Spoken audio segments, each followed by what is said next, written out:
You have queued up the Roulette Tapes, a program of adventurous music and conversation recorded at the New York City Concert Hall, Roulette. You can hear thousands of concert recordings from Roulette's past and present and find news of upcoming events celebrating innovation and imagination at roulette.org. Aren't you curious?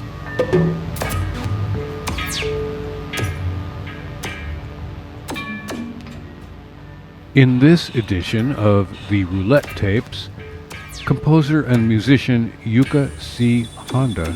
reflects on a remarkable musical trajectory, serendipity, and new directions.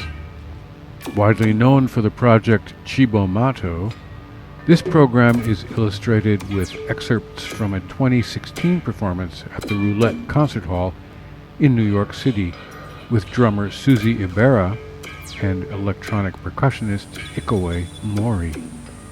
This is Yuka C. Honda.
My name is Yuka C. Honda.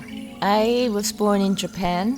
When I was 2.5 years old, my family moved to Germany, and I spent a few years in Germany and 1 year in Denmark before I went back to Japan in 6 years old. And these years in Germany and Denmark were total isolation for me. I didn't really have friends, and I tried to go to kindergarten, but I didn't really make friends in Germany. And then when we went to Denmark, I couldn't even go to kindergarten. And then I went back to Japan when I was 6 years old, imagining that I will be fully accepted because I'm going back to my own country. But I didn't realize it's not really about the race. It's really about the language, the way we judge people. And I didn't really speak proper Japanese at the time because I lived in Germany and Denmark, and I didn't know that my parents spoke some words in German and some words in Denmark.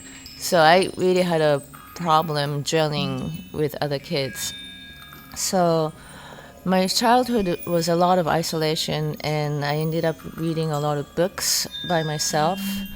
So I think what I really wanted to become, I wanted to write a novel. I imagined when I was a kid that when I grow up I would write books.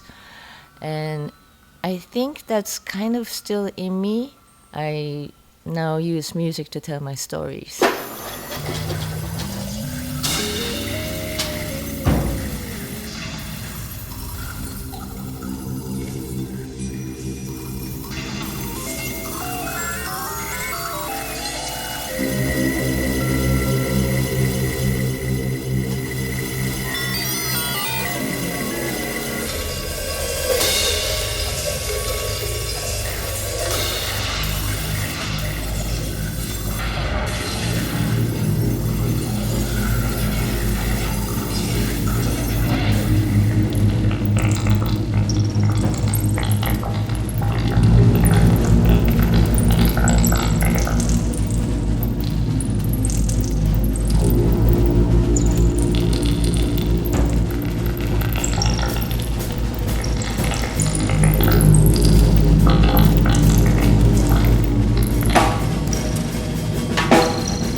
So how I transitioned to music was my mother came to me and she asked me if I want to take piano lessons.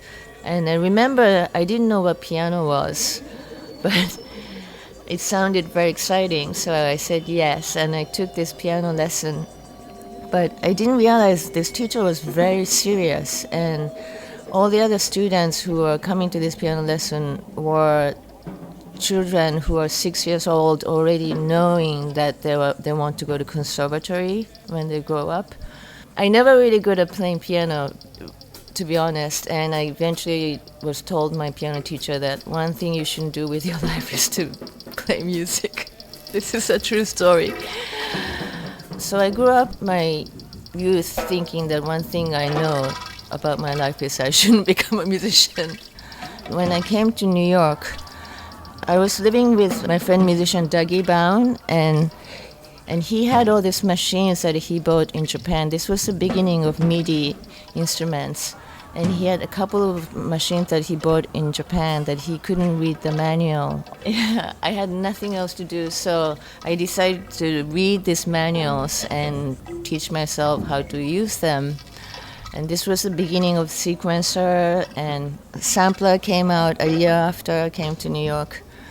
So I kind of accidentally got to join this electronic music scene. Then I thought maybe I should have some kind of goal. So I was reading to Ryuichi Sakamoto at the time and loved his song called Merry Christmas, Mr. Lawrence. So I thought I wanted to write something like that, like kind of like Asian feeling, but not really traditional Asian. It's some kind of like what we romanticize as Asian feeling. I played it to Dougie when he came home. And I could tell that he was a little surprised. So I thought, okay, great. I never really thought that I would become professional still, because I was surrounded by really fantastic musicians at the time.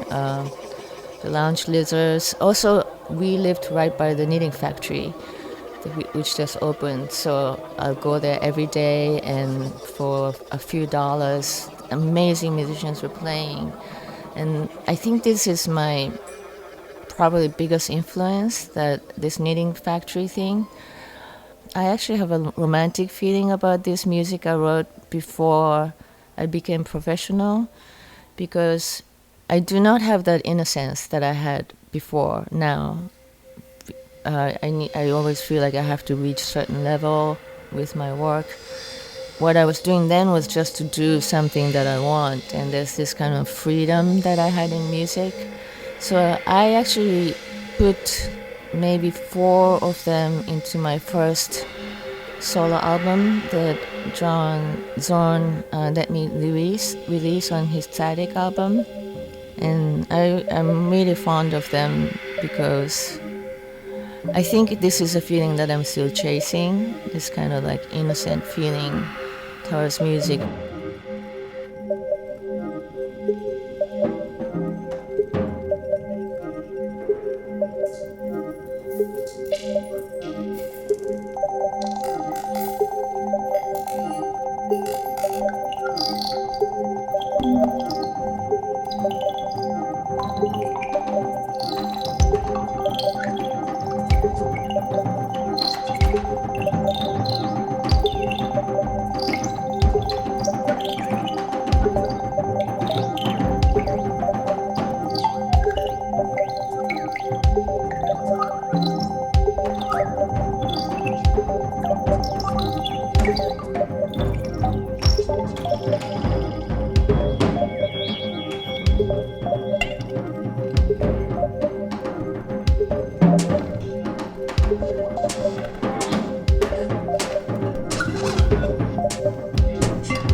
As I mentioned, I've been really chasing, in a way, to get back to this feeling where I felt very innocently, feeling wide-eyed and feeling very excited about the sound, feeling very excited about the music I'm doing. I kind of wasn't having it before pandemic. I don't know why, but then pandemic hit us, and this was not planned, but one thing led to another, and my husband Nels and I moved to a countryside, and we lived in this house that was really in the middle of nowhere and just surrounded by trees. It wasn't even like grand nature or anything. And then spring came, and the leaves started to come out from the trees, and then flowers started to bloom, and we realized we're living in a fairyland. This place that seemed pretty tough, brown, and everything was dead when we arrived there, but then it started to become really alive, and then all this incredible sound started to happen with insects and frogs, and they would sing so loud. It was really, really loud, and it would go all night, and every 2 weeks also the sound will change because of, I don't know what, but I guess different insects come in different weeks, I don't know. And it became a very fascinating experience to be living in nature. And I started to realize, I had exhausted my inspiration in the city. So for me, just to change my environment, refreshed my mind and my brain and my heart, and I started to feel really excited about the sound that I hear. So I started to record just outside sound and would listen to it. But I work with digital instruments, and I was feeling also a little bit stuck with my instrument options. There's something about repetition is exactly the same when you do digital work. So if you repeat this one bar phrase, it becomes exactly the same, and that sounds really mechanical. And I've been really looking for how to do this in a way that it sounds a little bit more natural. It should have a little bit of randomness. it should sway a little bit, it should change a little bit. What happened was, when first we went to upstate, our main event became food, because we couldn't perform, and at the same time we were living in the midst of beautiful farm, having beautiful farmers market. So we started to go to farmers market, and I started to discover all this farmers market, and we started to drive to different farmers market. I started to talk with the vendors, and I started to go to this farm and really connected to the director who came from Queens, this Chinese girl who has an incredible drive, which you need to do organic farming because it's really laborious. And so I really appreciated this farm, and also they do this food sovereignty, which is basically they collect donation, and with this money that they collect, they donate this incredibly high-level, nutrition-rich food to people who are food insecure. And surprisingly, through them, I discovered this electronics instrument company in where I live, which is pretty remote, 3 hours from New York. This electronic instrument company posted on Instagram saying, "We love what Starwood Farm is doing. We believe in food sovereignty. We will donate 10% of our proceeds to Starwood Farm if you buy this next 10 batches." And I was like, who are these people? So I went to see them and learn about their instruments, and immediately got them.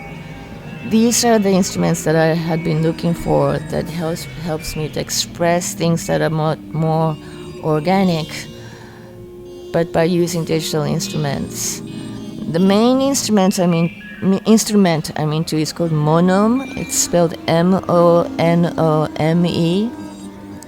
What I like about it is even though it's a digital sound, I can reproduce this feeling that like you're in a forest, or feeling that you're in the wind. So things are moving, but not all are moving in the same way. Certain things are moving faster, and that's what I'm really excited about.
Yeah, I'm really still into soundtrack, and so this was my love and obstacle at the same time. I was really into integrating very different kind of sound into one. So I was really into hip-hop beat, but I was really into like French soundtrack, like 60s, 70s European soundtracks.